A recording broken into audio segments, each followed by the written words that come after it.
Hi everyone, it's Samantha. I hope you are doing well today and that you're staying safe and healthy. I'm really excited to show you this design with the English robin because I think it's a wonderful opportunity to play with techniques and textures within a design, learn a little bit of color theory, creating these oranges and rusty brown colors. And I think you can always adapt the overall layout if you want to have more of like a fall or a winter theme to it. You're more than welcome to do that with your design. Now, this one is based off of one of my original watercolors that I painted about 2 years ago. And I thought it would be really fun to translate a watercolor painting into an acrylic painting, especially since the techniques are so different. So this will be the kind of reference photo that I have for the design today. And we'll mostly focus on both the bird and this wooden panel for the majority of our painting. You'll notice that the background with the gradient effect and the lavender is quite simple. So the other two components will take a little bit of patience. If you're like me and sometimes you just hate sitting and watching paint dry, you might want to have just like a hair dryer or something on hand to help speed up that process. Because sometimes you'll just keep adding layers and layers to your painting and the colors are mixing together in ways that you might not like. So the best way to kind of go about this painting is to either take breaks for about 5 or so minutes at a time between these layers, or just have something like a hair dryer on hand. And that will save you a lot of headache if this is kind of a new technique to you. And there's a few like intermediate things part of it, but nothing that's, I don't think, too kind of advanced or crazy. So I have full faith that you'll come up with a really nice design for yourself. And again, you're more than welcome to change elements of this. So if you want to add different flowers to it, you can do that. I'm just keeping it quite simple with the lavender. Okay, so this one was originally done on a 12 by 16 canvas. So I'm just going to switch to a slightly smaller canvas, just so it fits within the frame. And I will adapt the bird just slightly. So the only thing you're really going to see as a difference is that that little wooden piece might be just a tad bit shorter. But typically what I do is think about the rule of thirds. So sometimes people will literally draw these guidelines in both directions to split their canvas up. And usually if you choose something within one of those quadrants where it intersects, that will create a really nice harmonious composition. So I'll keep the bird in this general region of it and then have everything kind of pointing in that direction. But again, if you have a square canvas or something different, you can always change that based on what your idea is. So I'll just quickly go over the materials. You are more than welcome to use your own. You don't have to purchase the supplies through my site. Those are just available because of this crazy time, and sometimes it's hard to find art supplies. But I have just a variety of brushes here. One of them that I'll use is just this brush that I'll use for the background. So if you have a bright brush or a flat brush, anything that is your biggest brush that you can use for the background and cover a lot of space is good. And then I have just a variety of smaller brushes here. So if you don't have these, that's fine. Just use what you have on hand. But I have a variety of these small round brushes that I'll use for details within the bird and also for like the lavender. I have a filbert brush that I can use in areas if I need to kind of make changes or fill space. So it's just a smaller version of this big brush that I have for my background. And then I also have an angled brush that I like to use. It's one of my favorite styles of brushes because it's very versatile. So you can use it to cover, smaller areas if needed by holding the edge of the brush. And then also larger areas when it's held flat. So I just feel like that angled brush gives you a lot of control over the movement of your brush. And I just taught a paint class just before this, so these brushes are still a little bit damp. And then I just have a pencil on hand because we are going to be sketching out our robin during part of the painting process. And a cup of water and some paper towels, the basics. And then for this one, we're going to stick mostly with the basics for our colors. So we just have our primary colors with cadmium red, cadmium yellow, ultramarine blue, white and black. And then I also have this cerulean blue added just to create more of that minty robin's egg color for the top part of our painting. But if you don't have some of these colors, just use what you have. It'll be slightly different, but I'm sure it'll still come out really nice. And then for the robin, I'm also going to show you how to create a variety of orange and brown tones using our primary colors. So if you have burnt umber or raw sienna, you're welcome to use that within your palette. But if you don't need to go and run out and get anything. I'll show you how to create these really vibrant colors for your design. Okay, so we'll go ahead and get started. One last thing, you might want to just have an extra little paper plate or something on hand when we're mixing these browns, just so you have a little bit more room within your plate. But I tend to just cover like every square inch of my plate and just make a mess out of it. So the first thing we'll do is, again, we're going to focus on our backgrounds. And this one is quite simple. All we'll do is mix in a few colors to create this top part of our painting. And then we're slowly going to add both yellow and blue as they go down the canvas. And that will create that really nice gradient effect. Okay. So the first thing I'm going to use is my large flat brush. And I always like to just dip it in my water first, just to soften the bristles, and add just a tiny bit of water to my brush, especially on a day like today where it's been really stormy. Anytime where there's a lot of humidity in the air or, crazy weather, your paints will react a little bit differently. So sometimes they'll just dry out your paints quickly and make it difficult for you to blend. So if that's the case, just add a little bit of water to your brush and a little bit more paint to your brush while you're working, and you should be okay. So I'm going to take a little scoop of this white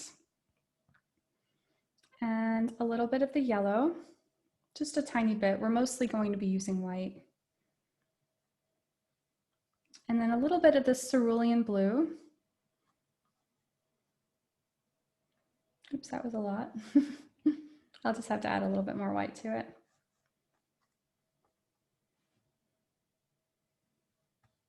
And you can see it's already getting that nice minty color to it that I like. A little bit more white. And I'm just pressing down a little bit so those colors blend together. And then what I'll do is I'm just going to start painting on my canvas.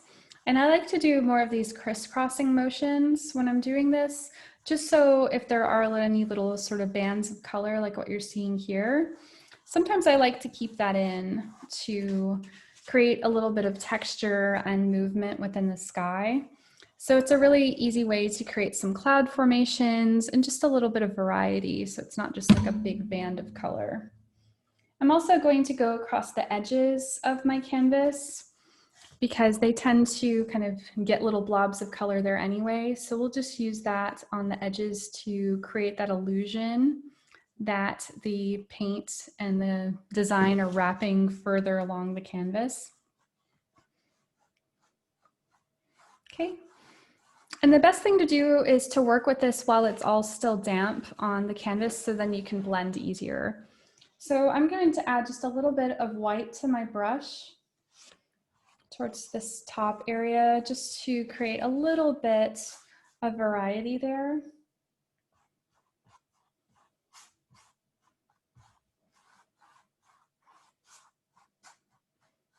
And then I'm going to just put a tiny bit of ultramarine on my brush and just kind of wipe off any of the excess. And then I'll just do a few little bands of color here and there with it. If I need to, I can take a little bit more white and mix it with that blue to create a really pretty baby blue. And I'm just going to leave some unblended.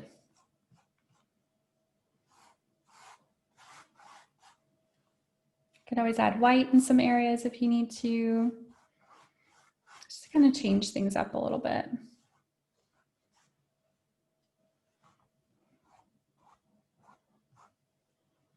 And there's no wrong way to go about this. This is just, whatever your brain is telling you to do for your sky.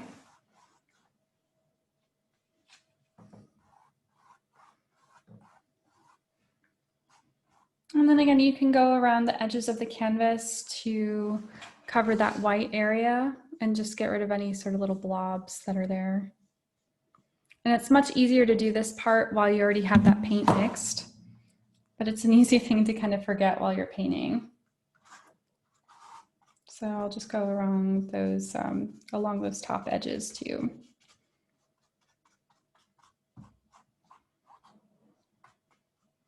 Okay. You can see there's a little bit of variety of color on there just to break up that space. Now, while this is still damp, I'm going to add a little bit of that original color, just so this is wet on the canvas and it's not already drying down too much. And I'm going to add a little bit of yellow to that where I just put that band of color. And I'll bring that up a tiny bit just so it gives that illusion of like a transition of color.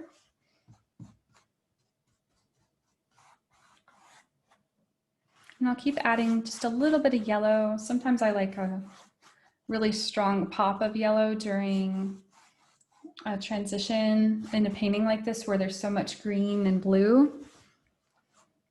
If you feel like that's too much, you can always take a little bit of that original color and tone that down a tiny bit. Again, you can kind of cross your brush in areas so that it doesn't look too stripy. Just creates a really natural transition, like that. Now we're going to continue down. I'm going to add a little bit more yellow to my brush. And I can tell my brush is drying out a tiny bit, so I'll add a little bit of water to it as well.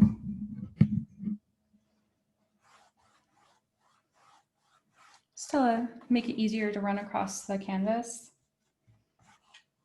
Like I said, it's been a very stormy day, so it wants to dry quickly. And then I'm just dipping into a little bit of my ultramarine blue and pulling that color up slightly and then also down just a tiny bit. So again, you can create those crossing motions if you'd like to create more of a natural transition. Or some people like to do little bands of color here or there where they'll just do like a pop of a blue color in a spot.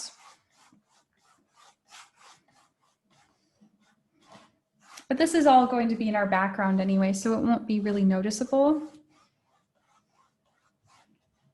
And I'm just going to add a little bit more blue and yellow. So the idea is that we're going darker as we're reaching towards the bottom of the canvas. So you'll just keep adding a little bit of yellow and a little bit more blue each time.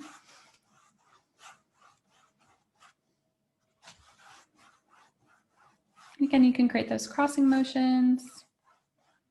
Bring that up slightly.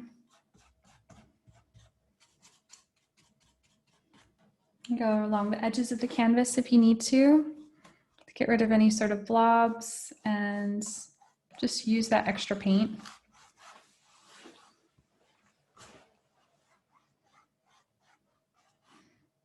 Add a little bit more yellow as you're going down and more blue. So it's going to be more blue than yellow at this point to create that deeper tone.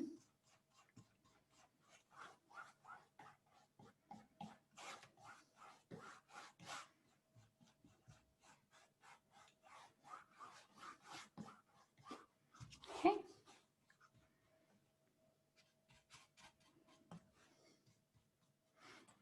And then on the bottom, we'll add even more blue and then just a tiny bit of yellow. So to create this really beautiful hunter green when you mix those two colors together. Almost like a teal green, but like a very deep teal.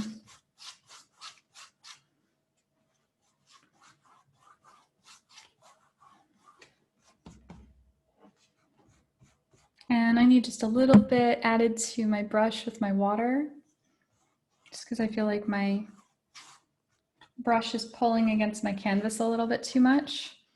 So you can usually tell when you're painting if you need just either a little bit more paint or a little bit more water on your brush.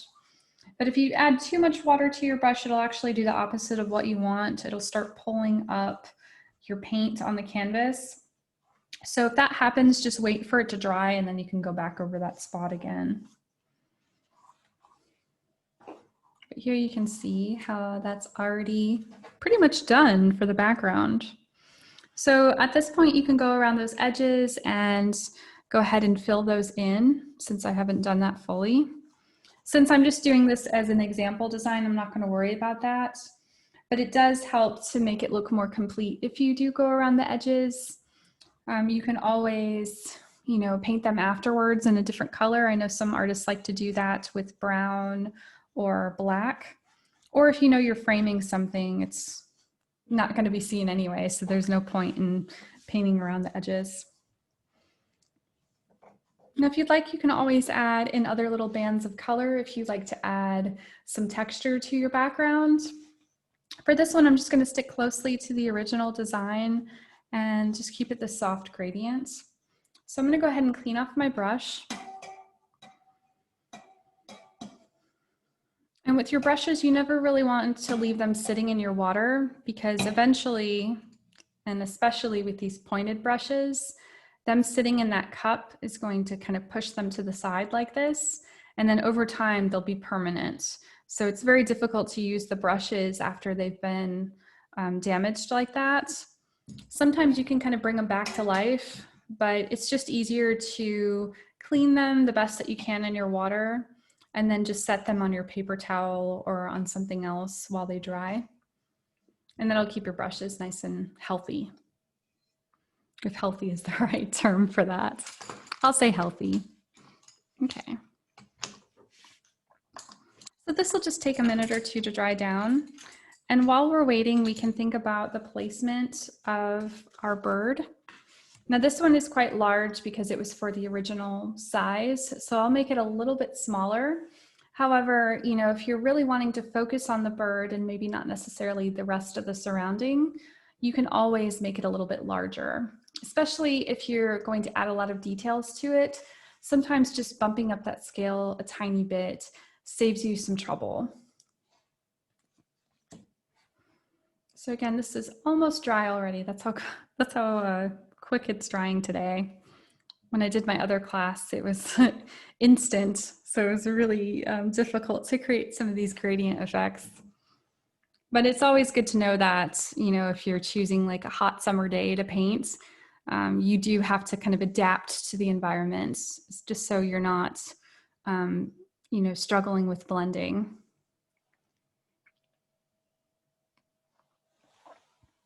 Okay.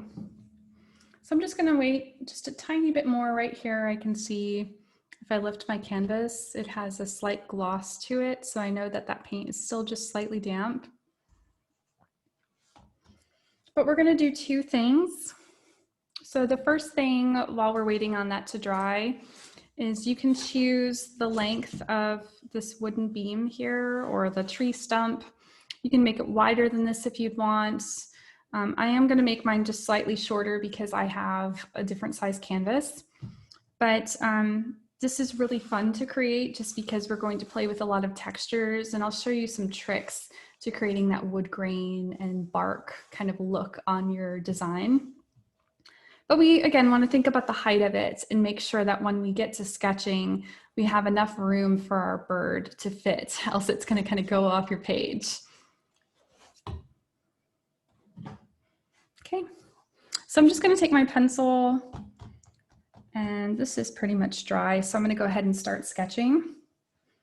So the first thing I want to do is I'm going to make sure that I have room for my bird, right? I have about that much space that I'm going to use. I might need to add a tiny bit more because I know it needs room for its legs. So I'm going to start about right here for my design. So I'm just going to make a simple rectangle for my shape, and I'll make it a little bit darker just so you can see it on the canvas. Let's see, my bird will be right about here. I can go a little bit taller.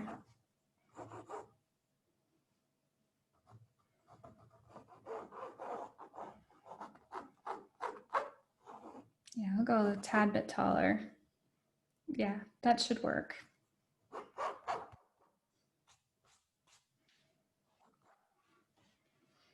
Okay. And we can always adjust this too based on the placement of our bird. Okay. So now I'll just draw in this overall shape. So I'm going to break this down for you so we can go over the easiest way to create our bird design. And what I sometimes tell my students is to like blur their eyes so they're not looking at all of the details that might distract you from the shapes. So instead, you'll look at these larger shapes that make up the shape of the bird. So for example, we have this big egg shape here that creates like the belly or the breast of the bird. And you can see it's almost like an egg shape that's turned slightly at a diagonal. You also have another little oval here that can be created. So when we're drawing, we're going to do these overlapping shapes so we can stay nice and loose with our hands. So instead of like drawing where you're doing like these tiny little motions, it's a lot easier to create these shapes by just like using your whole arm. There's also this other oval shape that we'll get for the head of the bird, and then just a series of small ovals that will make up the wings. And we're not going to get too detailed in with the feet and the legs, or the feet. So we just want to make sure that it lines up somewhere on our piece, because it's easy to put the feet in later and then you realize that your bird is kind of squished. So I did that on my one painting that I was practicing with. So if you need to, you can always sketch in the legs first, where you can do two little lines. And they're pretty much where they're like facing inwards a little bit, if you can see that okay. And then we can always sketch in just a little quick little foot. It's like 3 little tiny feet right there that we'll mostly paint in later. And then the next thing I'll do is focus on this little egg shape here. So I'm going to make mine slightly smaller just because I know this is a smaller bird on the canvas. But you can see I'm just keeping it nice and loose. And I can, take as many lines as it needs to create that egg shape that I'm looking for. And these are known as searching lines. So it's a lot simpler to kind of keep a free hand like this when you're coming up with these overlapping shapes. And most of this is going to get covered anyway. So you don't really have to worry about, creating the perfect outline for your bird. Make sure I have enough room for the legs here. And that looks pretty good. The next thing I'll do is focus on this other shape here. So we have like a sideways oval. My paint is still a little bit damp, so I'm going to try and not pull that paint out.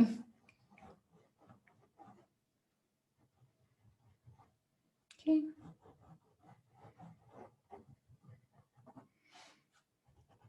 And then these two start connecting here. So when you're coming up with your original design, sometimes there's like this weird gap.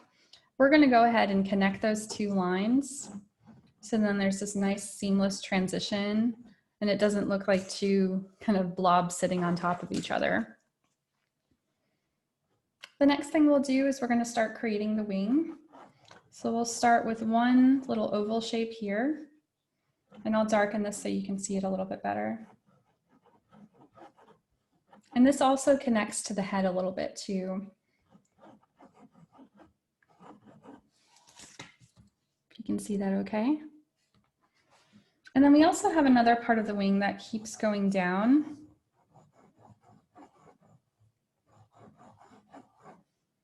Like that. And then you also have this other oval shape here that connects to that part of the wing. And it's not very big.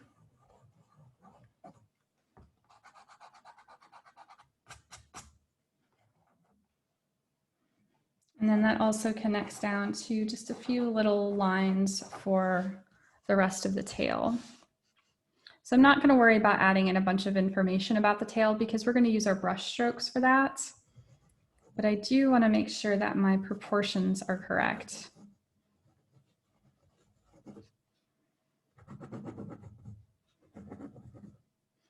So I think that's close.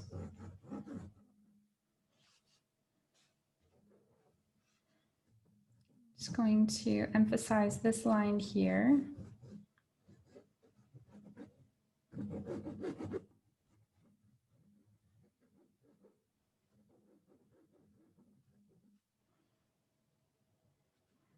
I'm making this much darker than I would on my painting I would normally do just to show it on screen. You don't have to have this many overlapping lines, but again, it doesn't matter because we are going to be painting over all of these.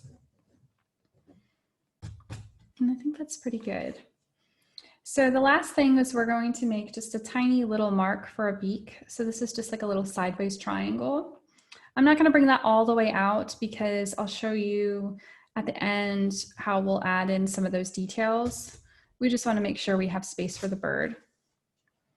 And if I compare this to my other design, I can really see if I got that shape right. I think that's pretty close because it is a little bit smaller. And I tend to make my birds kind of fluffy too. So this one's not as fluffy as some of the other birds that I paint, especially if I paint baby birds. They're just like big balls of feathers. I just absolutely love it. But we are going to add some other little lines that kind of protrude out from the bird. So this may not be like this exact size, and that's perfectly fine. The wing is usually the trickiest part, but I think that'll be okay.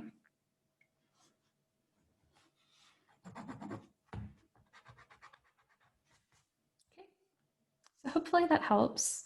We know that we have now the height for our wooden piece here. We have room for the legs, and they're always going to be a little bit different while we paint, and I'm not going to worry about that. Now, when we do the eye later, we will draw that in more specifically. I'm just going to make sure that that fits, and that looks like that'll be okay.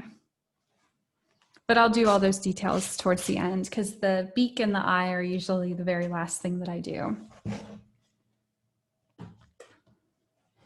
So the next thing we're going to do is I'm going to show you how to mix some of your browns. So we will go ahead and take some of our paints. And browns are really easy to mix.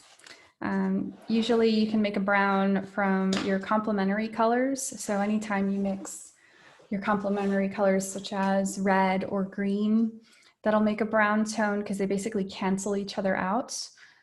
Yellow and violet will also make a brown and grayish tone, and then blue and orange will make a brown tone. So we don't have green or violet or orange. So the easiest thing that I'm going to show you is just how to make your own orange, since we're doing so much of that already with our painting. So it's really simple. You'll just take a little scoop of your red and a little scoop of your yellow. And depending on how much of one color you use will depend, like create a more like reddish orange or yellow toned orange.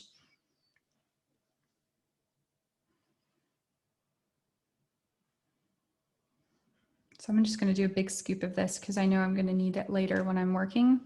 So this is a nice red orange. And I actually have elements of that in my overall design, especially here. I'll do pops of red and orange, like that deep red in certain areas, just to give it that vibrancy for the colors. Because that's really what the English robin is easily identified for, is that pop of orange on the chest of the bird. So to create my brown, it's very simple. You have two ways to go about it. So I'll just do a little scoop right here of that orange color just to show you. Add a little bit of yellow to it just so you can see a little bit better on the screen. And you can add its complementary color. So its complementary color would be blue. So I'm going to use this ultramarine blue and just a tiny bit of it, because too much of it, if you do equal parts, will really balance it out and completely neutralize that color. So we don't want to go that far with it, but we do want to have a nice kind of raw sienna, rusty color.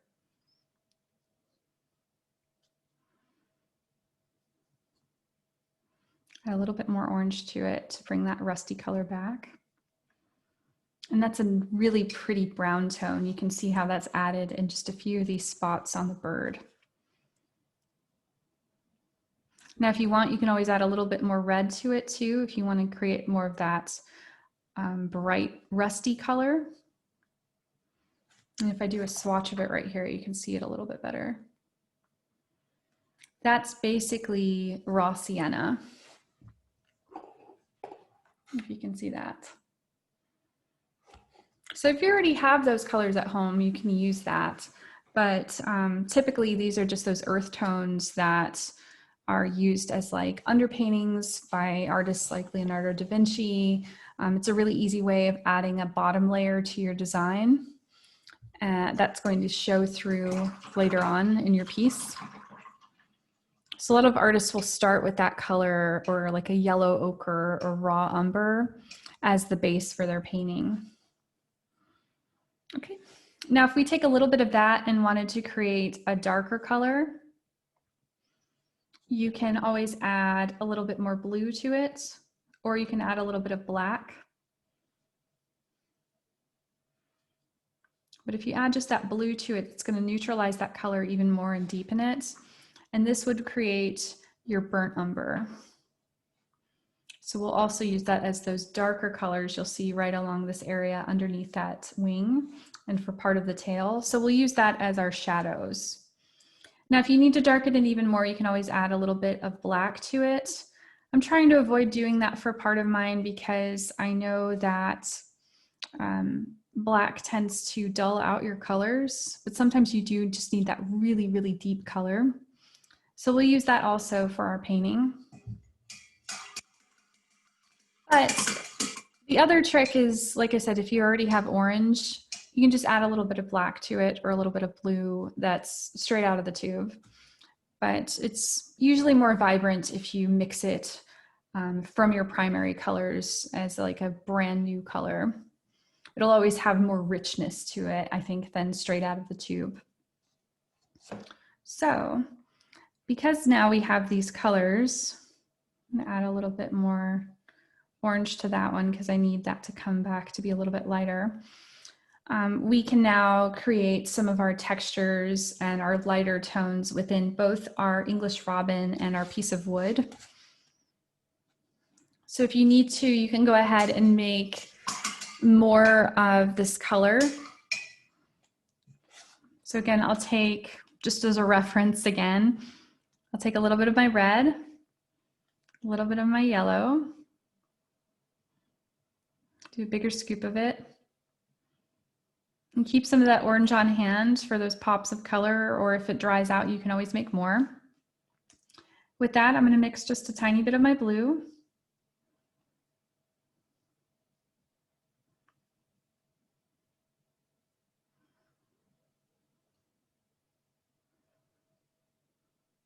So I've got that color. You can always take a little bit of that on hand, or again, create another little scoop of it over here with those same two colors. So red and yellow, add a little bit of blue. We're just going to make a deeper version of that. Add a little bit more blue. And then we have our burnt umber. Okay. Okay. So I'm going to take whatever's left over and just set it over here for this color, because we are going to create a really pretty kind of newsprint gray using that little extra color. I'm just going to clean off my brush really well. And I'm going to switch brushes to my angled one. You can just use a slightly smaller brush if you have it. And I'm going to just take a little scoop of my white paint in this and just turn this into a nice light brown color.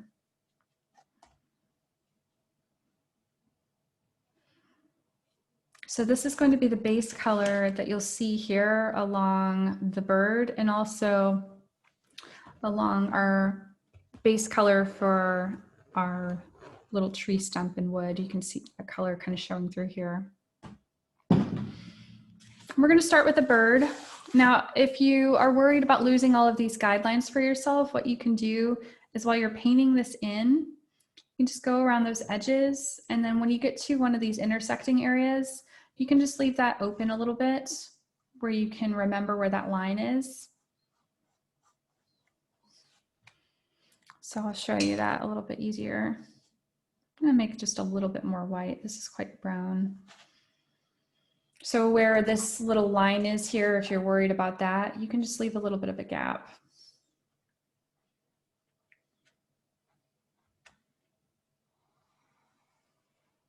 Now to create those nice sharp edges to it, you can always just add a little bit more of that paint to your brush and press down just a little bit harder when you're going around those edges. And that extra paint is just going to seep along those sides and create a really clean line. Now, if that doesn't work, you can always just add a little bit of water on your brush and that will also help. I'm going to do the same thing here where I'm just going to fill this space in. My brush is a little bit dry, so I'll add some water. I'm just going around the contours. I'm not even worried about completely covering over that graphite because we're going to add so many layers that I know this will eventually be covered.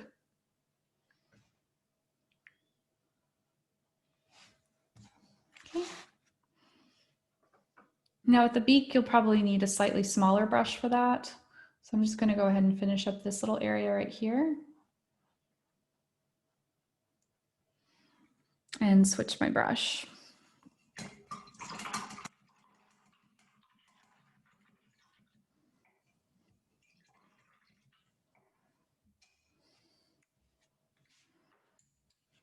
I'm going to just switch to this small round. This is the number 6.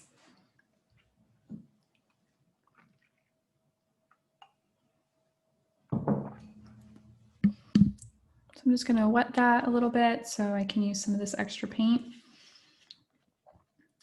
That storm really is doing a number. This paint is already drying so fast. On winter days, it'll be like the exact opposite where I'll be like, please dry. But that's what the hairdryer is for. So I'm just going to fill this in a little bit. And I'm going to pull that out just a tiny bit from that little triangle to make it more of like a sharper beak. And then you can also go ahead and create a little line using just the very end of your brush to cover over some of those graphite lines for the legs, like that. Okay. I'm not going to worry about the tail necessarily because I know we're going to just keep adding that slowly in layers. So I'm just going to leave that alone for right now. And that will just sit and dry. I'm going to clean this brush off. And then I'm going to switch brushes again. Now, if you're working on a large canvas and we're trying to cover this whole area here with paint, you might want to use a slightly larger brush just to cover that territory. Or if you have somewhere in between like this filbert brush, you can also use that to create layers. Just know that it's going to take you a little bit of time to get from one side to the other. So just to speed up the process for you to see, I'll show you how to use it with this large brush. But if you find yourself like kind of struggling with it, it feels just like too bulky or something, go ahead and switch to something smaller. Use what you're comfortable with. Okay, so I'm going to use the same kind of paint here. I'm going to just put a little bit of water on my brush. Add a little bit of white. And just use up whatever is left right here and start filling that in. And there's also a trick to this too. So I'm just trying to fill in a little bit of it so I'm getting rid of that green. But I'm not going to focus on those edges yet. This is just that base color. Now from there, what I'll do is I'm going to dip into my white paint And this is where there's like a nice little trick to it. You can dip into your white paint, make sure you have a good bit of it on both sides, like that. You can dip one side of it into your black paint, one side of it into your umber, and we'll mix more of that in a minute too. And then you can just start pulling those colors down a little bit and kind of wiggling your hands. And I'll even do that along the edges because, you know, nothing in nature really has straight lines. So I'm going to just kind of push my brush down a little bit and wiggle that tiny bit to just start covering more of that territory. I'm going to do the same thing along this edge, and I have a bunch of paint on the edge of my brush, so I'm not really worried about any sort of bristles coming loose and creating a weird texture. Now, if that happens, you can always, you know, add a little bit of water to your brush and then go back over an area, and that will help cover any sort of weird texture that's being created. Now along the top here, this is also where I want there to be some variety. So I don't want to cover too much of my bird, but I know that I don't want it to be like a perfect little line.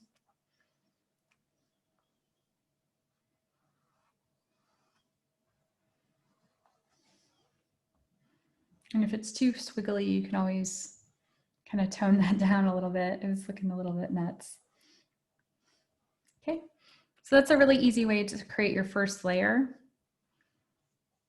Now, if we were to keep adding a bunch of paint over and over to this area, it's going to take forever to dry, for one, and two, some of those kind of textures that you're trying to create with it might just not show up as well as you'd like. But while it's still a little bit damp, I'll just add a tiny bit of brown just in a few spots, just because this looks mostly gray. And then I'm going to let that sit and dry, and I'll show you how to break up those lines a little bit more after it's dried down. So we won't use such a big brush on that next step. And that looked a little weird, so I'm going to pull that out a tiny bit. I think that's a better shape for mine. Okay. Nice and easy. We're not really worried about any sort of details yet. Okay. So I'm going to go ahead and clean off my brush.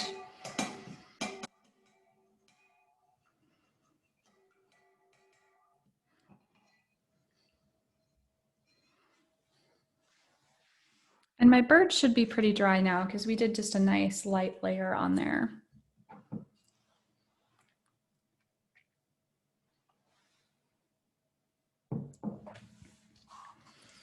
Okay, so then what I'm going to do is I'm going to switch back to this number 6 round, or you can use something that's a little bit smaller, because we're going to start mapping in our dark shadows on it. So I left some of these little guidelines for myself to know where I want some of these darker lines to be. So you'll see right here, we're going to focus on this area. And if it helps, I'll show you this one too. You can see spots on it where it's quite a bit darker, even in the tail and part of the breast of the bird, where we're going to add those highlights, or I'm sorry, those low lights.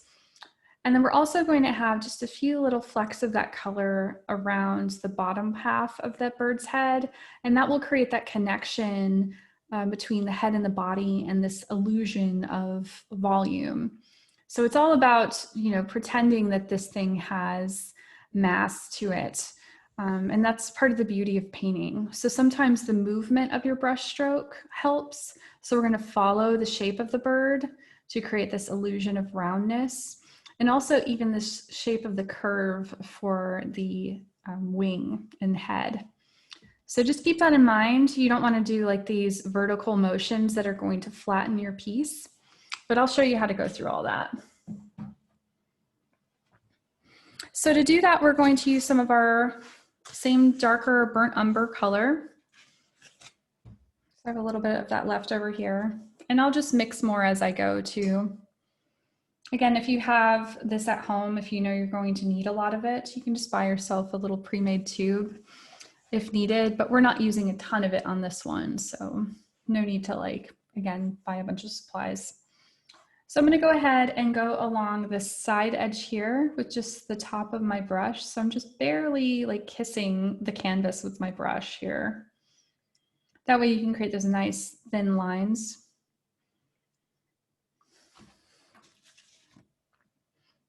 And we'll use this reference photo as an example of all those low lights that we're going to see within our piece. So again, we want to make sure that right here, we get a good bit of that darker paint.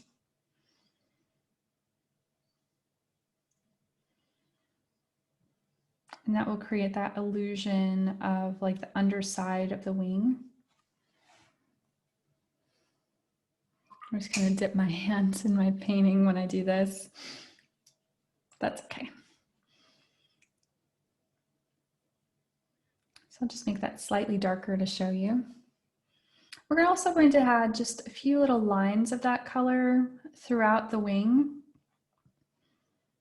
And this is where we're building these really light layers. So some of this is going to show through, some of this is going to get covered up, but the whole idea is just about creating those little feathery layers of the bird. So I'm going to go around part of the head right here too with just really small brush strokes. So I'm not losing that guideline for myself. And you can see I'm just following the shape of the bird. We'll also do a few little marks to show where like the breast of the bird is, where that orange and the rest of the body is meeting up. If you need to, you can always add a little bit of water to your brush too, if it's starting to push against the canvas in a way that feels uncomfortable. So again, keep it nice and watery. We're almost doing like a watercolor effect with it. That way we'll come up with some really beautiful marks with our paintbrush. And then it gives you just the ability to have control over these larger shapes. So I'm going to go ahead and create a little guideline for myself right here too with that darker paint. And then I'll just do a few little lines right here, and I'm keeping it so light. I'm just using the very end of the brush. Like that. Now you can always use a tiny bit of that paint to add like a little shadow on the back of their little tiny little legs. They're like little sticks on there, but it makes it feel like it's grounded. And then I'll just pull a little bit more of this color around. And again, most of this is going to be covered up. I'm also going to do that along here, following like the head of the bird.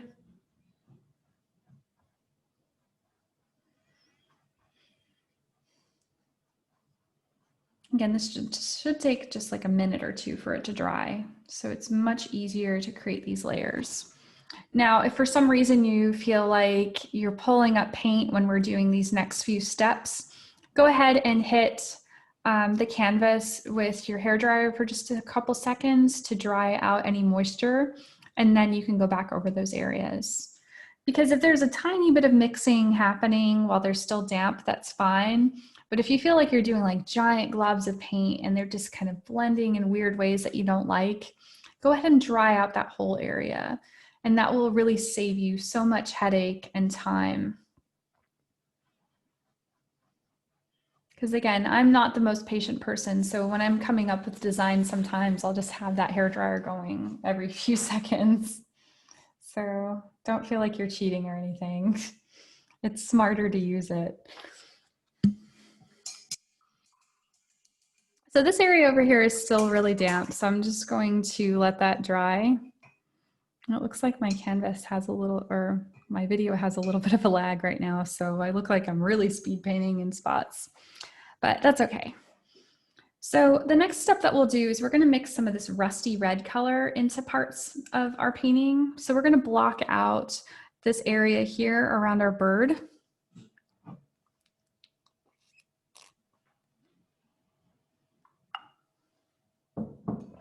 Okay. So I'm going to add a little bit of water to my brush just because I know this painting is drying out a little bit. And we're going to do the same thing where we're just doing little flicks of color and spots. And I'm not trying to completely cover over those brown areas. And I'm keeping this pretty transparent, so I have a good bit of water added on my brush, and I'm just spinning this around on the paper plate so I don't get any big blobs of color on here. I have a lot of control over where I'm putting this paint on this area. So I'm going to go ahead and mostly just fill in this little section right along here. And I love this color.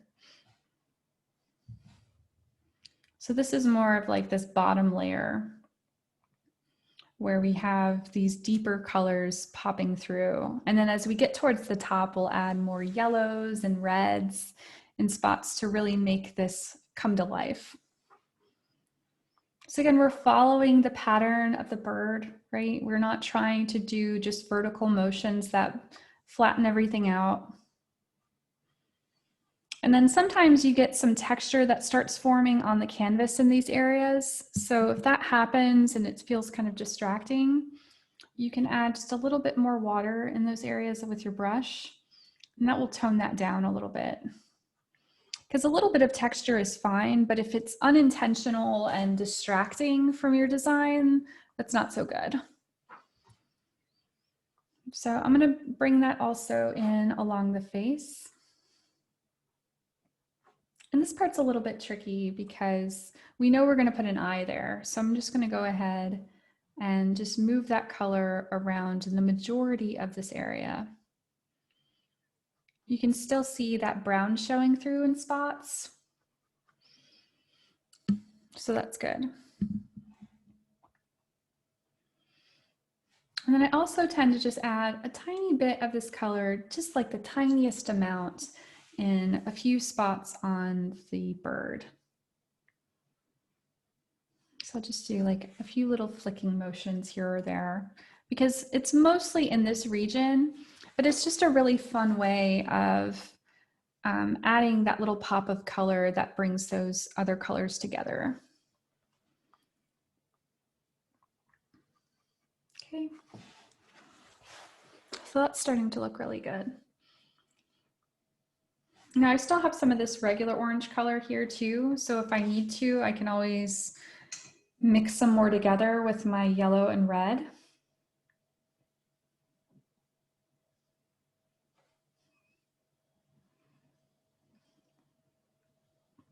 And this is where I don't mind these colors kind of blending together with that rusty color because it will just create another little nice layer. So we're going a little bit brighter each time.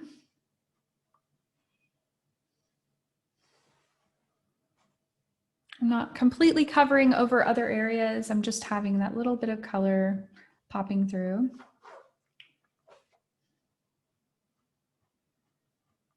Following the shape of the bird.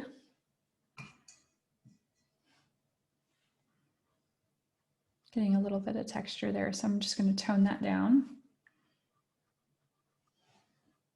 And that's looking really nice.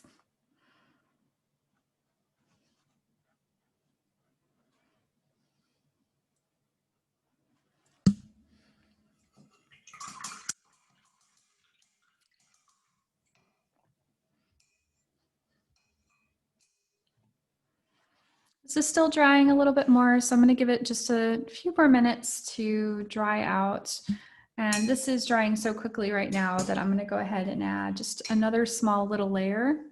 But I'm not going to focus on this orange area. I'm going to give that a second. What I'll do is add just a little bit of lighter white and grayish tones in a few parts of the bird. So like right along here where you have just this solid band of brown, we're going to break that up and create some really nice texture. So I'm going to dip into my white, take a little scoop of that, and I'll take a tiny bit of my burnt umber. So it's mostly white with just a little hint of another color. You can almost not even tell that there's a color added to it.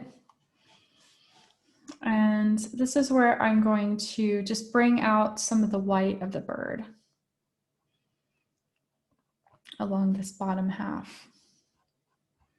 I'm going to pull that up into the other lines.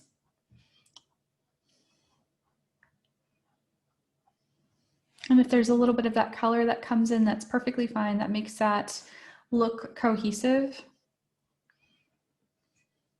If you need to, you can add a little bit of water to your brush to get rid of some of those extra textures that you don't like or that might be distracting.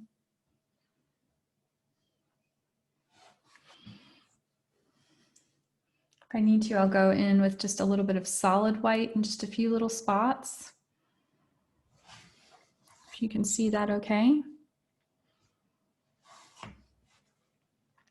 And I'll also add some of that just along parts of the wings.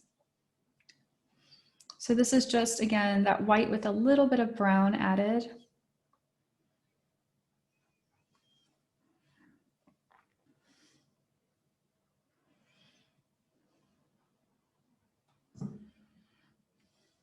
I'm gonna add that just along part of this tail, just to break that up a tiny bit.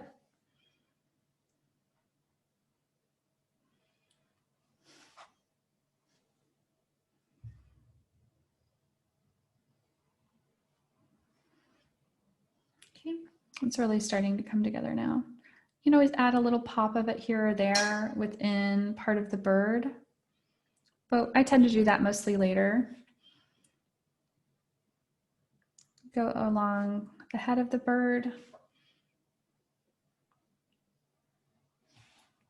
This is where I'll start covering up any sort of graphite that might be left over.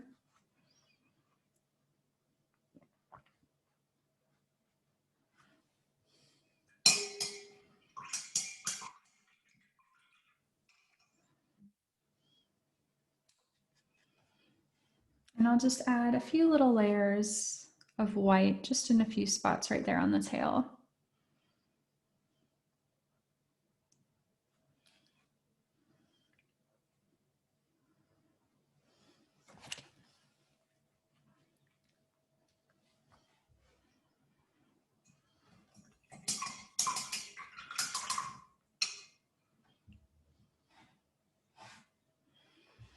If I need to, I can always go back in with a little bit of my raw umber or burnt umber.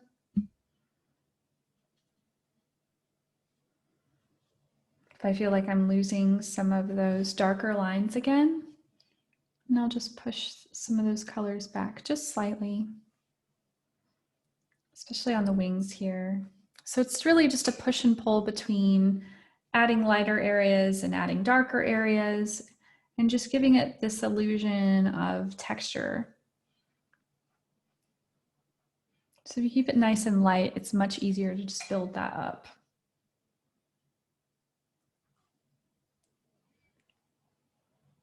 It's also good, like when you're working, you can always take little moments to stop and walk away for a second. And that always does wonders, because when you come back, you can usually tell exactly where you need to make a change or figure out like what's bothering you with the painting. And on something like this, with all of the different textures of the bird, you can really spend like a whole day just building that up.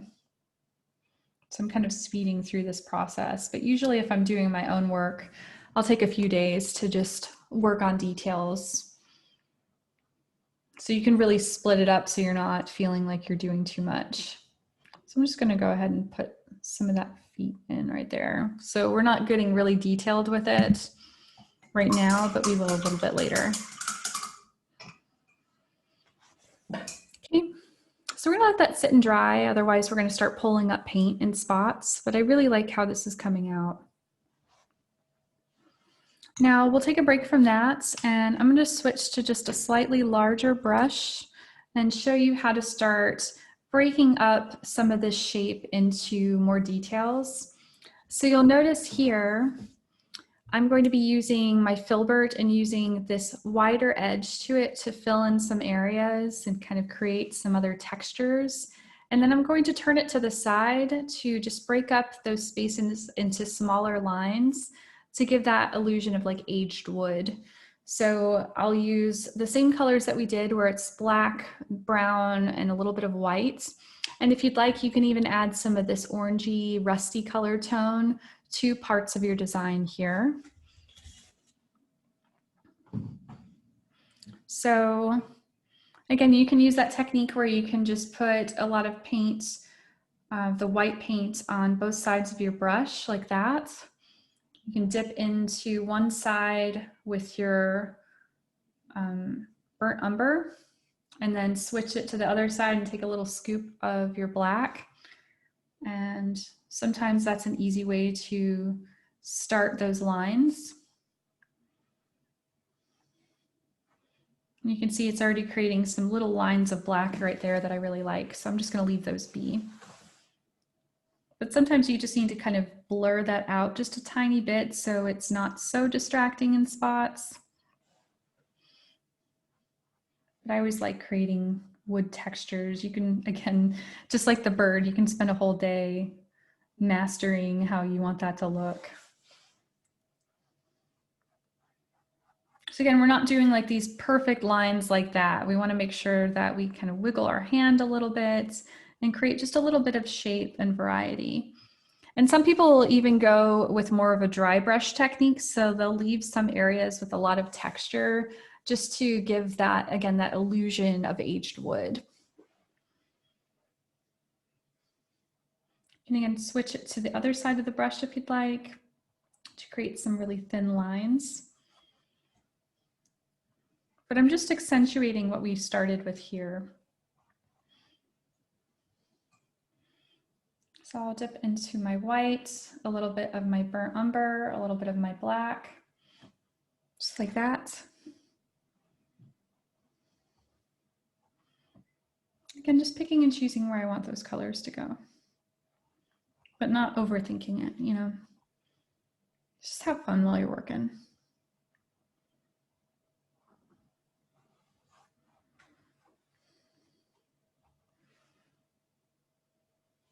I always add a little bit of black in areas, just with that broad side, or I'm sorry, that narrow side. You can tell I'm like tired today. Okay.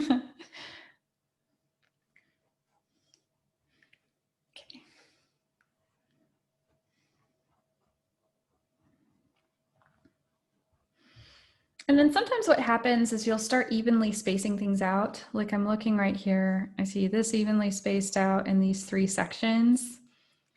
And it's just part of what your brain does. You have to push against it sometimes because it always wants to create order and patterns, even though like you may not think you're doing it. So I'm going to just find a way to break that up a tiny bit to make that feel less perfect right in those spots. I actually like how that's looking. That looks pretty good. And there's a lot of things you can do with this. You can always add like a little fence post around it with little bits of wire running through. You can add like a little heart and some initials if you want to turn it into something romantic. So it doesn't necessarily just have to be like this wooden post. So just play with it, come up with some ideas. If you don't like how something looks, wait for it to dry and you can paint right over it. But I think this is pretty close to how I want that to look. You can always add a little bit of brown and your white together if you need to create a slightly different color. But the more authentic it looks by having slightly different shades of browns and blacks and whites. So if you can get about at least 3 colors somewhere within here, it really comes together nicely. But we're not doing like photographic painting or realism here. We're just having fun with it.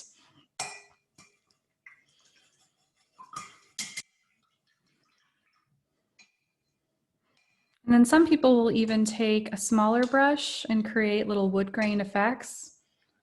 So you can take some of your black on a small thin brush like this, and then just use the very end of it and kind of pick and choose if you want a little area where there's like a little bit of wood grain.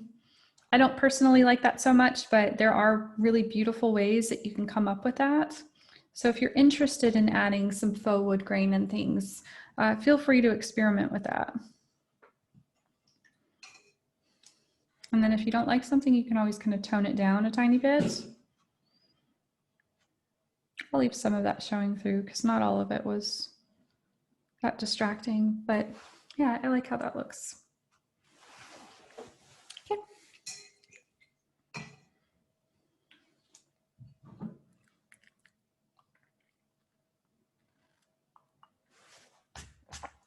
So this part of our painting right here is pretty much done. Our bird is about halfway done, and there's other elements we can add to it. I'm going to do one more little layer of the orange here because I know in a second I'm going to be adding in the lavender and other things around this region. So that will give me time for this layer to dry. This is a good time if you need to, you can hit your painting with your hair dryer. Not literally hit it, you get what I mean. You can start adding in some lighter areas here. So this is where we have this really nice base color for this rusty tone for the English robin, but I want some pops of color like what you're seeing along this edge here. So you'll see it's almost like a vibrant yellow-orange in a few of these areas, and that's what really brings that painting to life.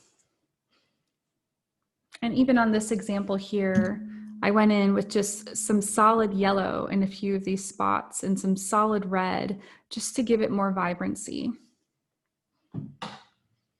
So with my clean brush, I'm still using that number 6. And I'm just going to add that in just a few areas. And it's amazing what this color does to make your English robin just stand out.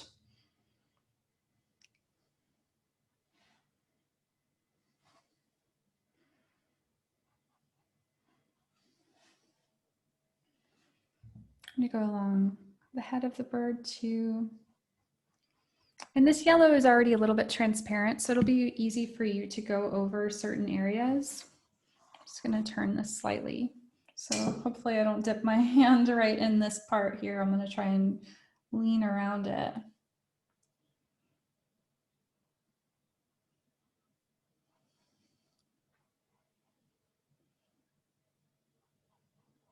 And just a few little elements of it along the face here.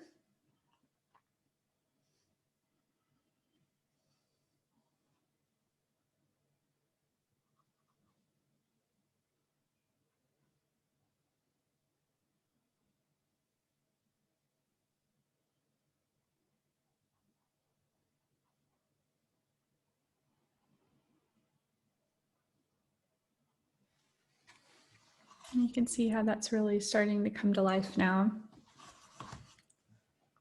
This is also where, now that I since have more of my base colors down, I can start adding in some of these little cute details that I love to put in my bird paintings. So there's little elements that make it look a little bit fluffier. So if you use your brush and a little bit of your orange paint, you can flick out a few little areas around the breast of the bird here, and even around just the base of the beak, since they tend to have a little bit of fluff right there. And it just makes it feel a little bit more natural. So I will do that with my smallest brush here.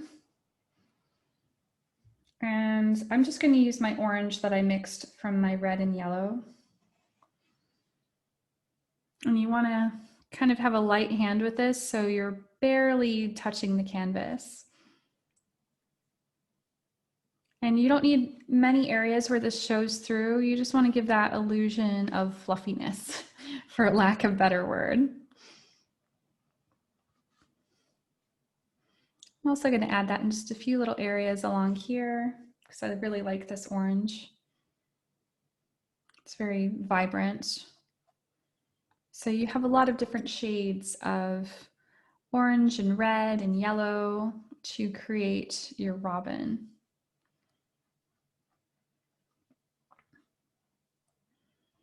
And if I need to, I can always go back in with a tiny bit of yellow in a few spots to bring that forward.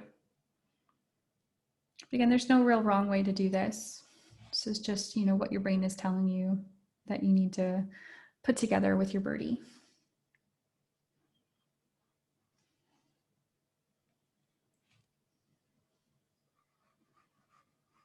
I know this part looks a little strange right now because we don't have an eye there yet, but we will eventually. And then I'm just going to use a tiny bit of this rusty red color that I already had mixed.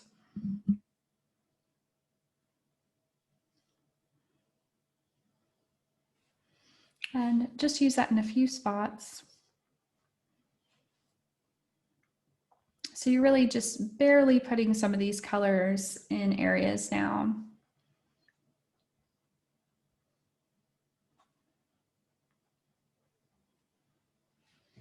I know I want just a tiny bit of that along here, just so I can create that connection between the neck and the rest of the body.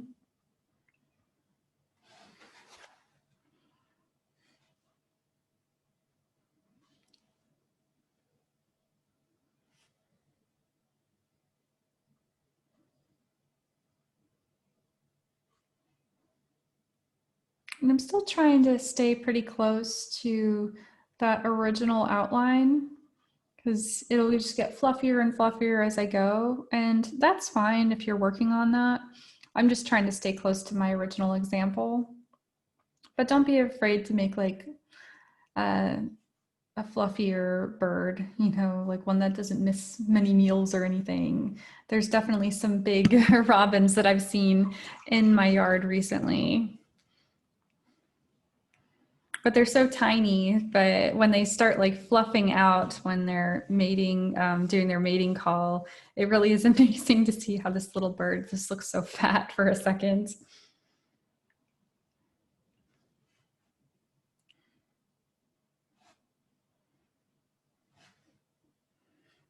And then you can also find other reference photos to use too. So if you want to paint more of these, you can always go to places like Pixabay or just a simple Google search, and you can find some really beautiful photographs as reference. Or if you get a chance to kind of capture them outside when they're in your yard, if you have a chance to do that, you can really see up close how many little details they have to their colors. Just a little bit more yellow in spots. And then I'm going to leave this alone for a second because this is where, again, I'll start playing a little bit too much and then we'll be here for hours. So I don't want to do that to you. That is my favorite part of the design, is just painting in all those feathers. Okay, so we're going to take a break from this really quick and let that dry down since it's almost done. And I am going to start adding in some of these lines that we're going to use for our lavender. So we're going to create these really pretty thin spindly lines to create that texture for grass and other foliage.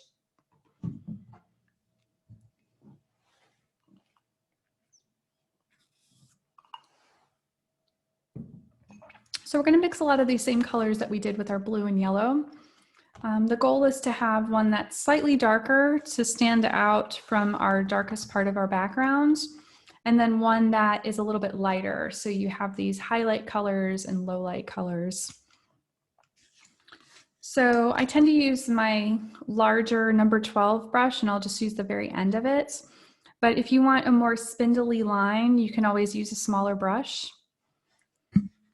But the trick to this is that you're going to water down your paint a little bit, because if you're just going to dip into your paint and try and go across your canvas, you're probably not going to get too far with it before you start running out of either paint or extending your line out a little bit. And I'm just showing you that as an example. So instead, what we're going to do is just dilute our paint so we can easily run it over other textures and colors. And I'm going to start with my darker one. So I'm going to do this really deep blue mixed with a little bit of yellow.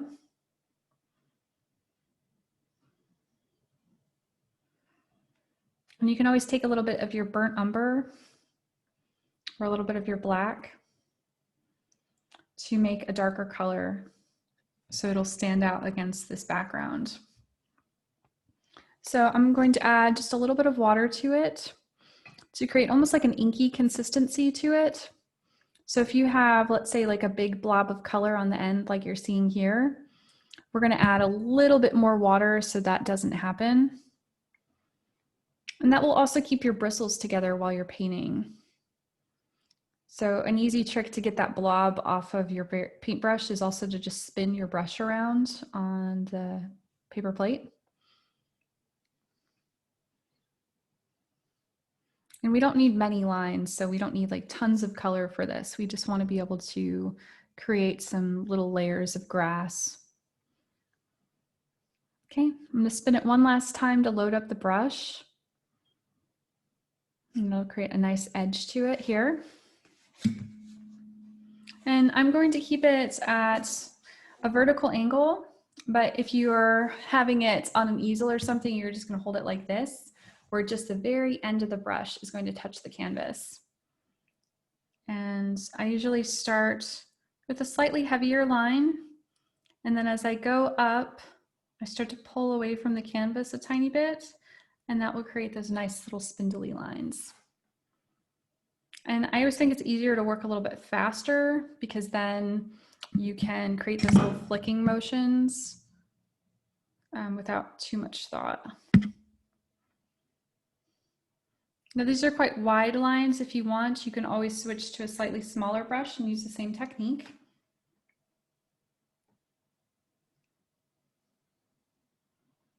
But usually I can get them pretty thin. And you can see just working a little bit faster creates, I think, a more even line. And you can crisscross them in areas if you'd like, just to create some variety. I always like to bend a few in towards the bird, just so it creates a nice frame.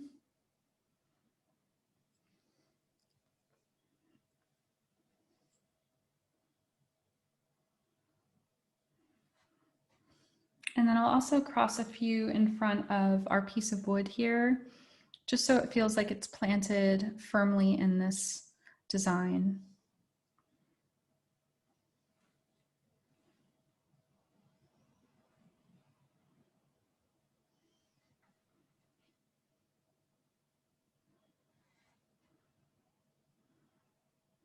And you can add as many or as few as you'd like.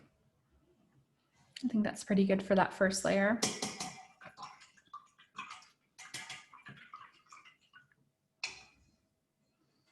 So then I might do just one more little line right here. I feel like that's looking kind of strange.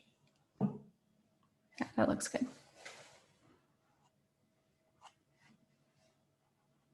Okay.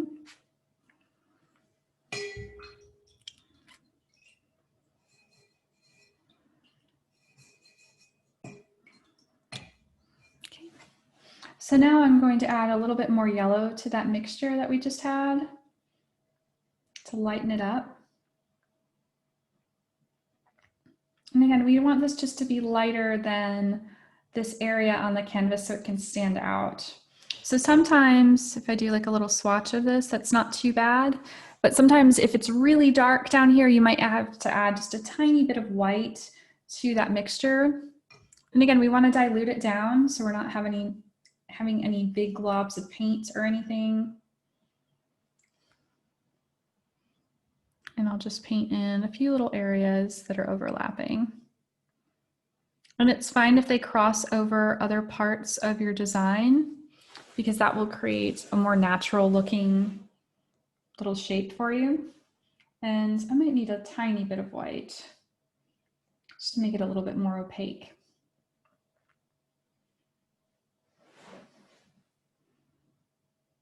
Yeah, there we go. I was looking just a little bit too light in a few areas that I wanted to have it stand out.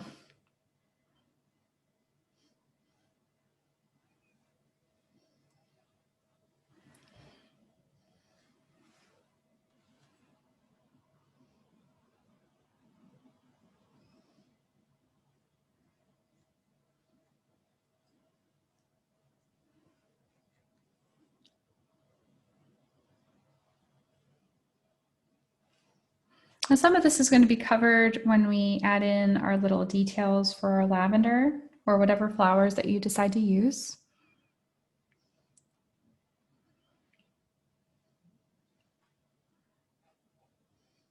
And again, you can always use a smaller brush if you'd like.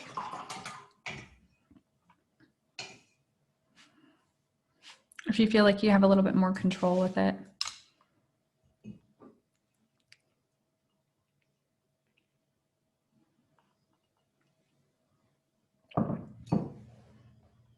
So my bird is pretty much dry right there. I'm going to add in just a few more details while this other area is drying, and then we'll put in our lavender and then we're almost done.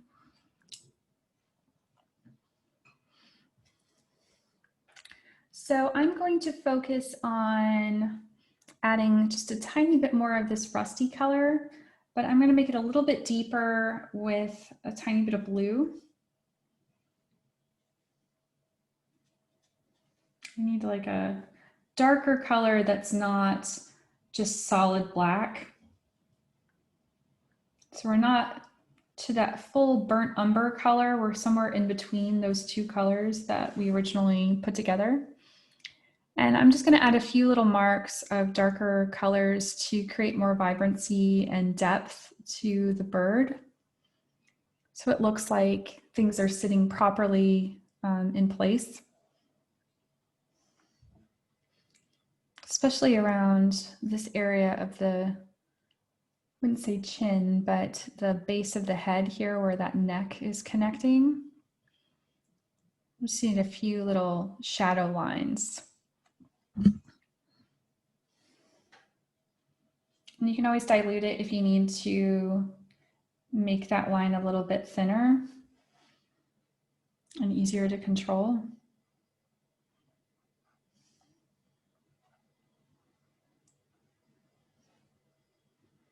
And then I'm just going to add in a few little lines for the tail too.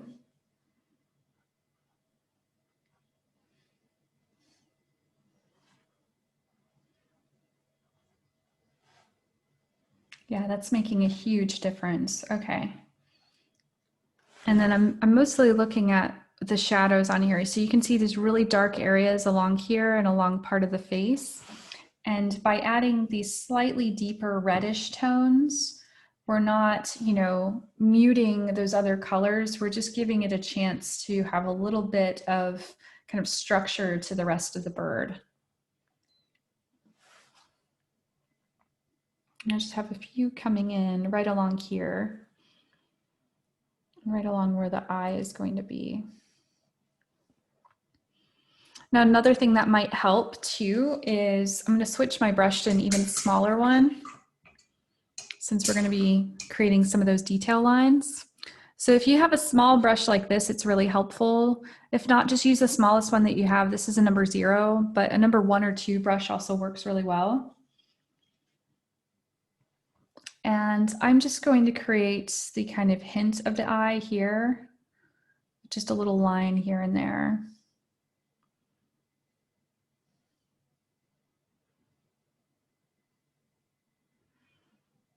And by doing that, I can start controlling the areas around it a little bit more.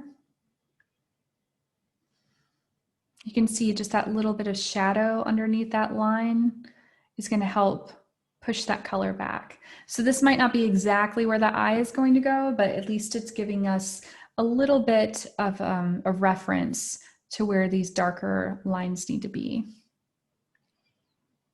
Hopefully that makes sense.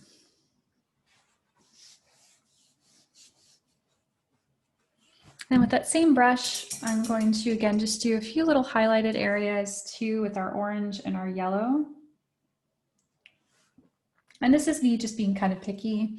You might like how yours looks right now too. So if you feel like you're at a good point where you're stopping with it, that's fine. Just showing you just a few ways to layer that paint to make the colors really stand out. And a lot of it is just working in these really delicate layers until you get the kind of effect that you're looking for. But we're really close. I'm going to dip just into my solid yellow. And having this small brush is where, we're slowing down with our design and really thinking about where just a few little pops of this color helps.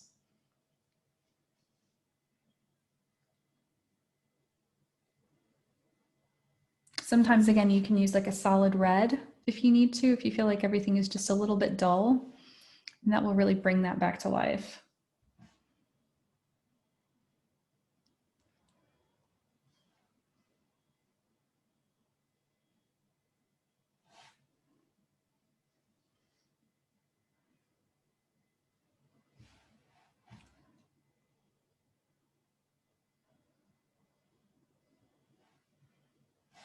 Let me just pull that forward so you can kind of see that a little bit better. So we have this kind of socket for the eye almost that we're using as a reference. And then I'm just going to add like little pops of yellow here and there. You can even do pops of red in spots. And that's really coming together now.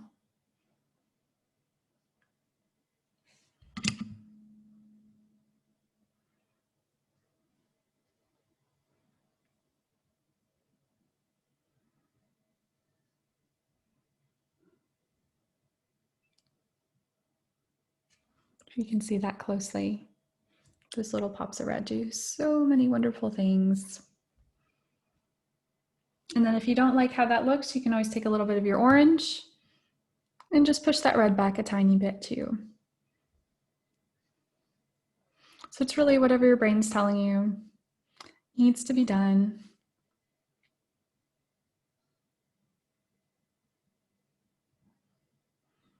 I'm really liking how this is turning out. Okay.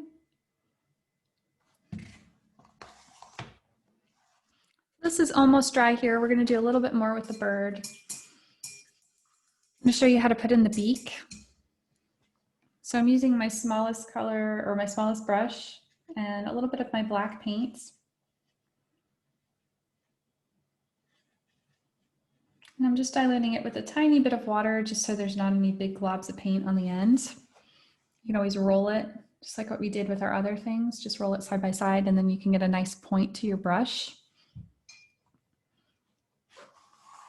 And what I like to do is kind of pretend like there's a line right here with my bird. So I'll just paint that out so you can see it. And the lower half is always going to be a little bit more in shadow. Also just do a little few flicking motions here or there to create that little bit of fuzz that comes from the bird around the bottom of its little beak. And then I'm also going to do a tiny bit of black paint just in a few spots. So right on the very, very ends, if you can see that okay. And this little blob wasn't meant to be there, so I'm just going to kind of push that out a little bit. And then I'm also going to do a little bit of some shadow on the top.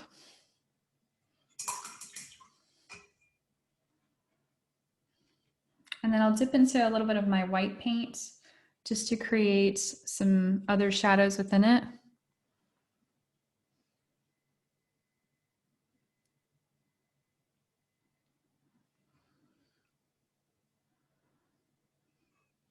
And then I tend to just have a slight dip to it, although some robins don't have that on them. So like on this one, it has more of a dip, but on the other design, it's not so pronounced.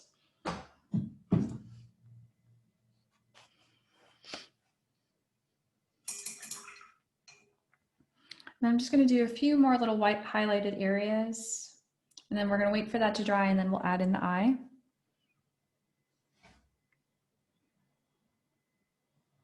So again, anywhere where you really want to emphasize the shape of the bird.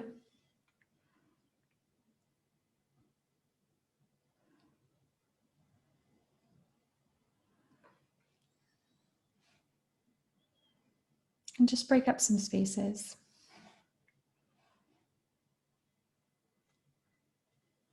Add a little bit of white highlight towards the bottom half of the bird.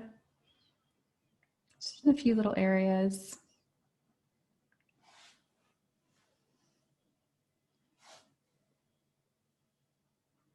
And you have so much control with this other brush since it's so tiny, so you can really get into some of these smaller regions and fix any sort of things that might look a little strange or silly with the bird shape. And then we're going to do the opposite, where we're going to go in with some black paint and a little bit of this rusty color right here that we were using. And we're going to create our darkest lines too. So I feel like I lost a few originally. So I'm really going to create more of a shadow right here, just in this part of the bird. Not all the way, just in a few little areas. Create a little bit of shadow along the tail.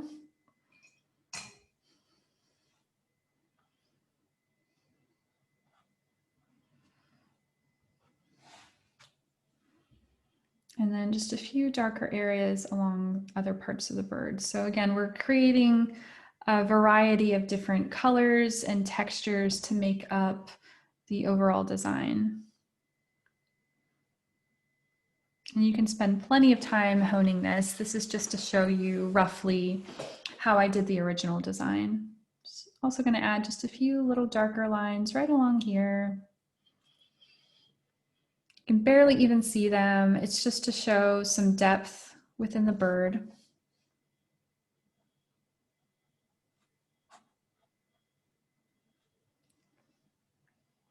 That beak looks a little bit off. The beak might be a little bit big for this size bird since I had it scaled down.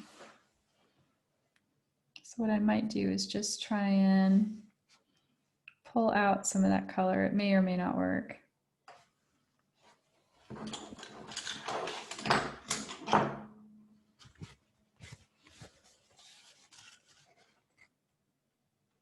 So I just added a little bit of water on the canvas with a brush, and then I just scooped up some of that paint.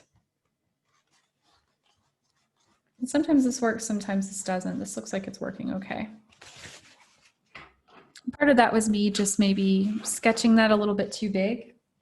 So I'm going to try that one more time.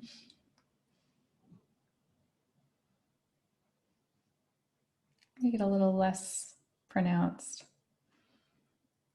And I think that's a little bit better. Just slightly too big. It's going to drive me crazy. But again, they always come out a little bit different.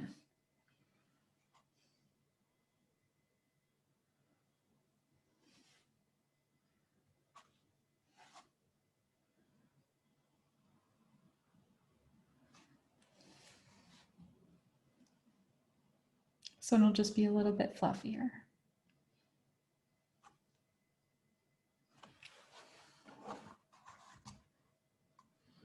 Okay. So we're going to take a quick break from that, and we're going to add in our lavender, which is really simple to do. I'm going to use my large brush for this, but you can always use your small round. Either one of these will work well, because basically what we're going to do is we're going to use our brush by just pressing gently to create our lavender little pieces of the flower. So you can see right here how that type of motion, pressing down a little bit and pulling, can create those little lines that we're wanting. And we're going to use a variety of colors. So these are really easy to mix. You're just going to take some of your ultramarine blue, take a scoop of that, take a little scoop of your red,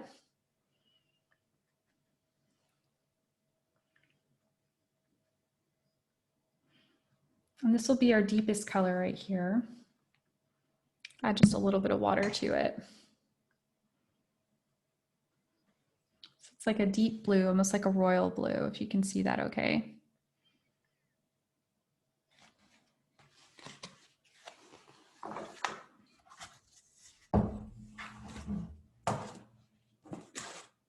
And pull that up so you can see that, and try and get a little bit of that purpley color.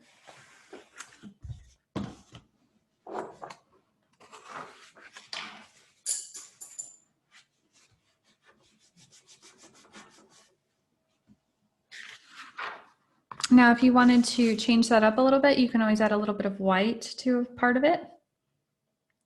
Create a nice little periwinkle or lavender color.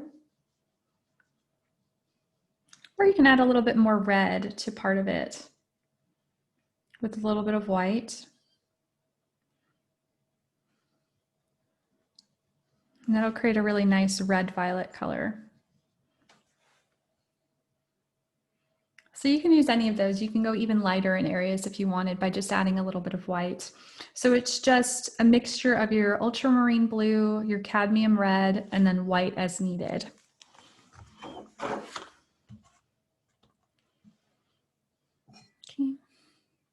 So I'm going to start with my darker color here, where it's mostly ultramarine blue. And with my brush, I'm just going to start with the point and press down and pull, just in a few spots.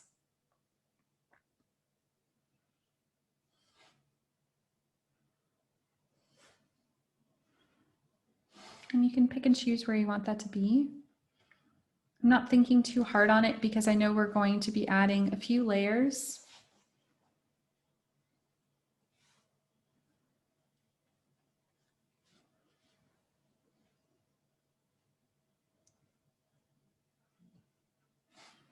Now, if it helps, you can always switch to a smaller brush.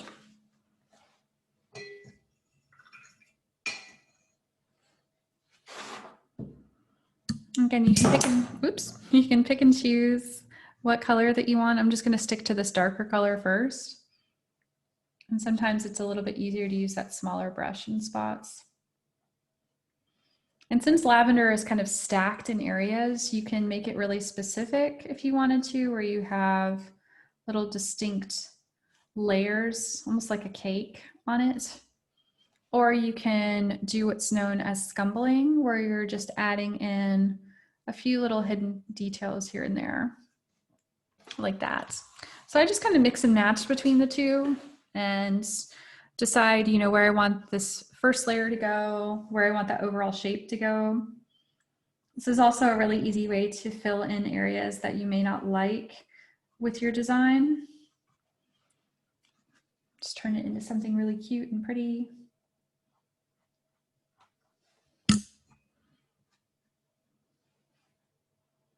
And as long as you have a lot of paint on your brush and a tiny bit of water, you can quickly fill in those areas.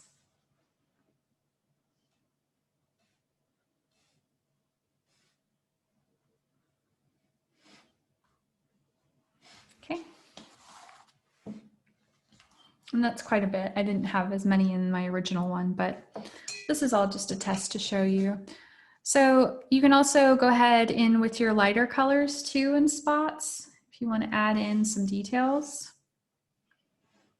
That one's a little bit dark, so I'm going to lighten that up just slightly so you can see it.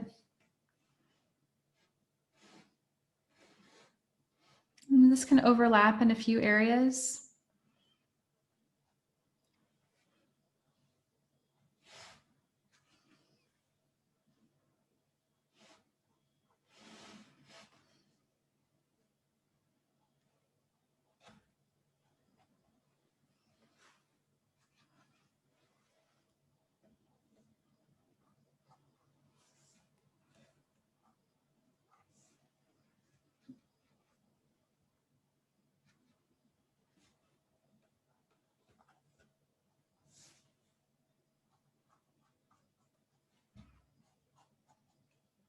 Just like that.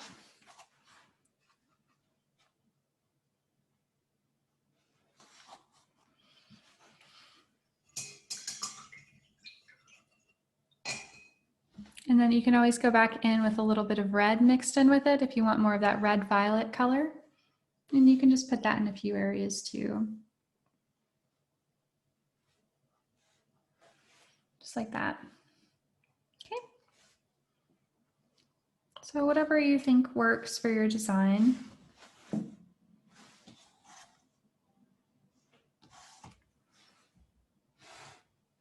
Just go slightly lighter. That still seems a little bit too dark in the spots where I want that pop of color to be. So I might just have a little bit of a lighter color overlapping some of those other ones.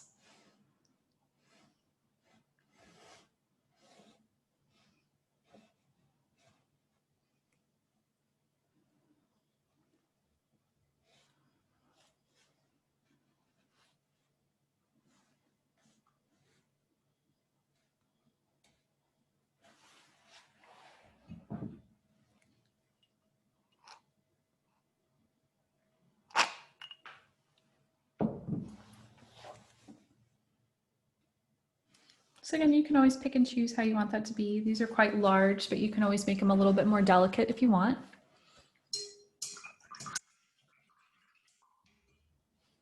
I'm going to let that sit and dry.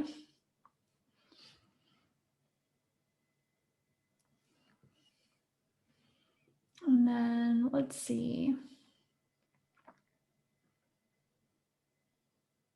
I feel like I need to add just a little bit more to the top of my bird. He almost looks like his head is a little bit squished. So I'm going to just turn this sideways so I can see it at a different angle. I think the light is kind of playing tricks on me too. So I'm just going to bring that up a tiny bit.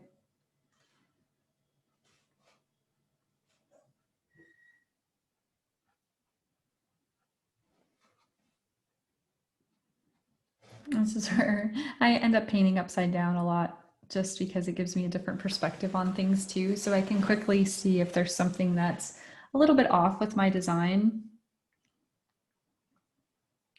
Add just a little bit of white in a few areas, just along like the base of the neck right there.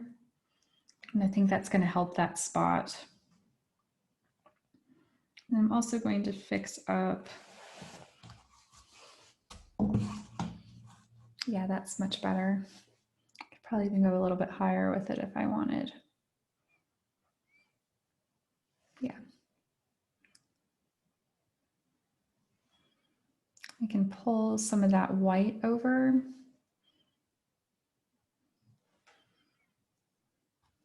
And then go back in with a little bit of my black. Make part of that stand out. So this is where it's just all about problem solving. You're just trying to figure out these last little details that pull your bird together. But this area right here is always a little bit tricky. So just take your time with that part.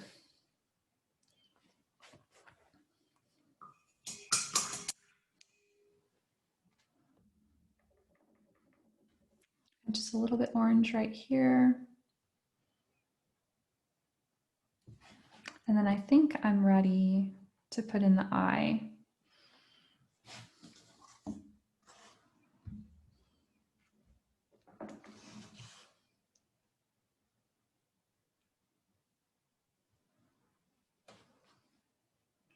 Just going to bring that a little bit closer to me because the light is creating a little bit of shadow on it. And I think it's just throwing me off slightly.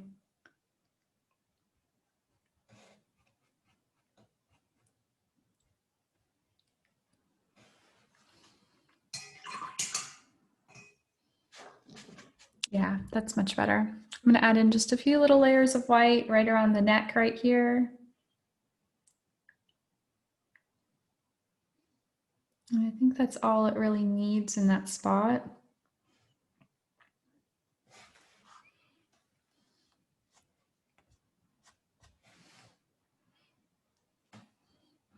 Maybe a tad bit of yellow. Again, this is where my OCD tends to kind of come through, but I'm just showing you really how many layers you can add. You don't have to go this crazy with it. I'm sure yours is coming out really nice.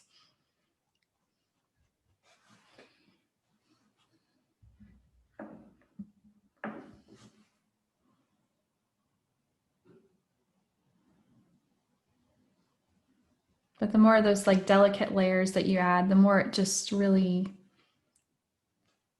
brings the bird forward.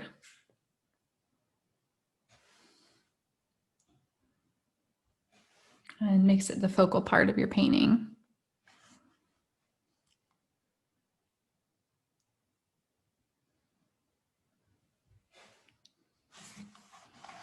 Okay, yeah, that looks much better. So to do the eye, we're going to use this reference. And also the reference of our picture right here. So you can see it's just a little bit further back. If you line up the little edge of the eye here to part of your beak, that also helps too. And you'll notice it's not just a simple circle or oval, it has a little bit of detail added to it. So if I were to sketch this out, just kind of zoomed in, you can start with just a regular oval. Make it a little bit bigger. That way you can see it on the screen a little bit better. So you can start with a regular oval, but then you'll notice that the front part of it kind of comes in a tiny bit. It always makes me think of like Egyptian art where they have the eyeliner and all of this emphasis of the shape of the eye. So it kind of curves up and then flattens slightly and then goes down. And then there's usually some sort of reflection on the eye like that. So you can emphasize that with a little bit of white paint afterwards. And then you'll notice with the example here, I have this type of ring around the eye with a little bit of white and black paint.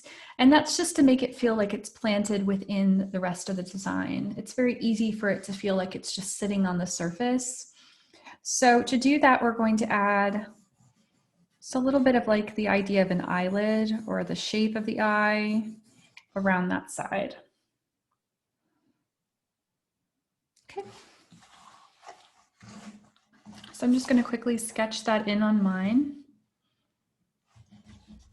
And I will show you on here so you can have that reference where that is. And again, you can use your beak to line up the overall shape. And I was pretty close to it actually. I'm really not far off.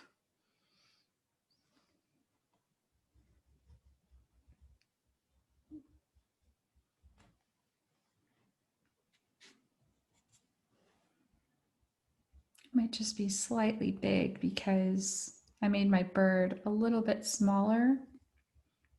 So I might just have to make that a little bit tinier. I'm going to leave that right there so you can use that as a reference. And I'm going to use my smallest brush, that really tiny one.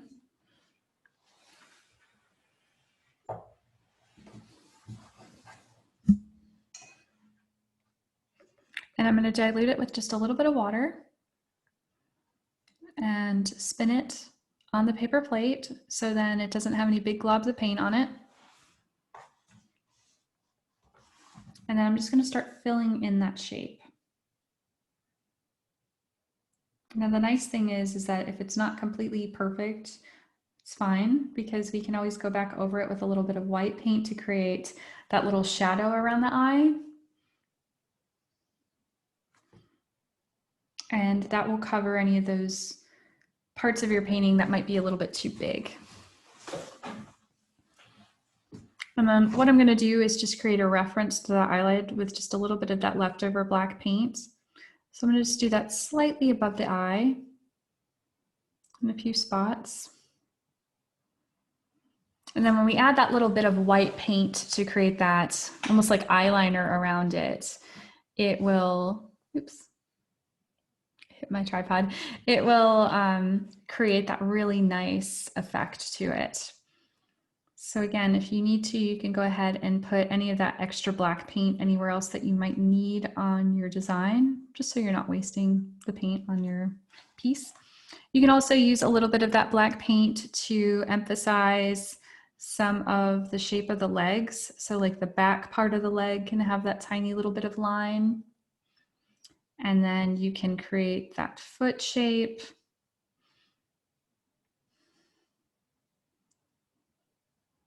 It looks like they're kind of hanging over there. And I'm curving that slightly if you notice that. So it's just an easy way to give it the illusion that it's kind of sitting on there without adding tons of details.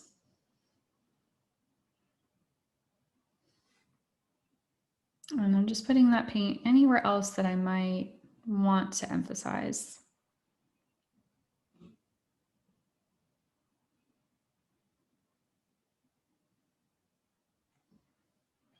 But that's looking really good. My bird's just a little bit fatter than the other one, but I do not mind that at all. Those again are like my favorite ones to paint.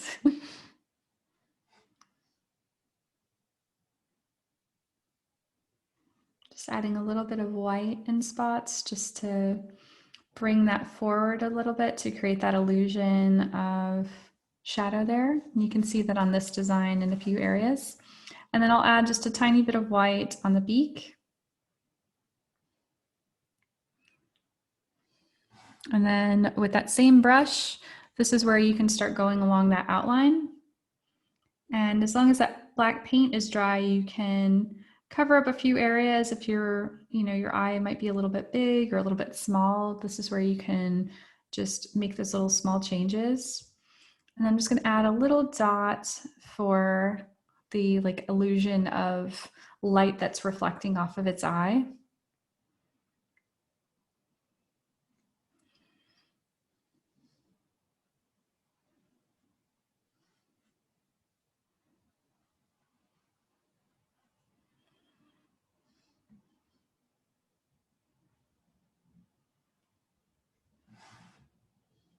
And this part here is a little bit strange because I had to change the beak. But what I can do is just add a little bit of a white highlight on the end right there. Oops, not that way. Let me just soak that up. Just had a little bit of a drop off the handle of my brush. Add just a little bit of a white highlight in a few spots right there, and that will kind of bring that forward again.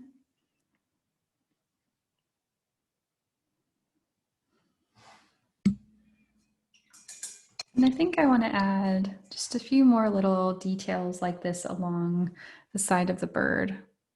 Just because, like I said, I like them kind of fluffy and cutesy. So with a little bit of orange paint, I'll go over part of that section.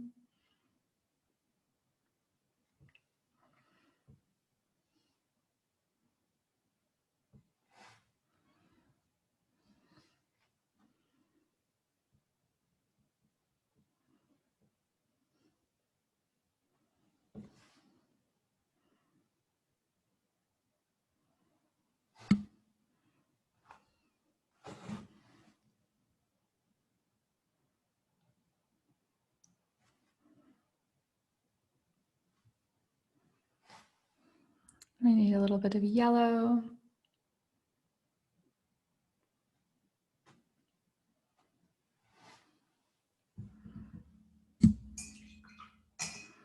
And then some of that really red rusty color that you should still have a little bit left on your plate.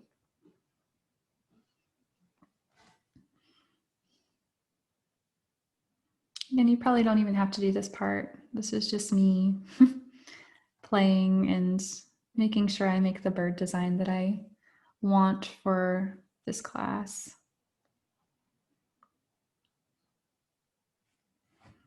So it's a little bit chunkier, but that's good.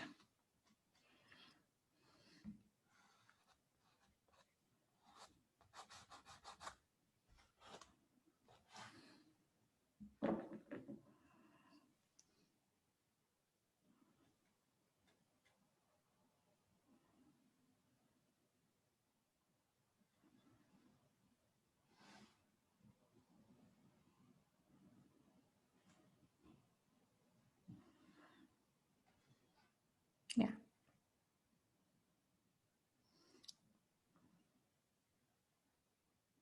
I'll even just have a few little flicks here or there for it. Yeah, that looks way better. Okay. All right. So that is pretty much the painting class. I hope that you enjoyed it. If you need to, you can always, write me if you have questions on Zoom or anything. And I can go over it with you. We can always hop on there if you're running into problems with your bird, or if you just want to show off your design. I would love to see how it turns out. So I'm going to do just a slight more touch up here. And I think that is good for my bird. But again, thank you so much for coming. If you'd like to, you can always message me through the Facebook page or email me. Whatever you need to do. Again, I'd love to see your finished product because I know this is a little bit more challenging of a design, but it's mostly just because you have to kind of work slower and build up. some of those details. But yes, thank you so much. I hope you enjoy the rest of your weekend.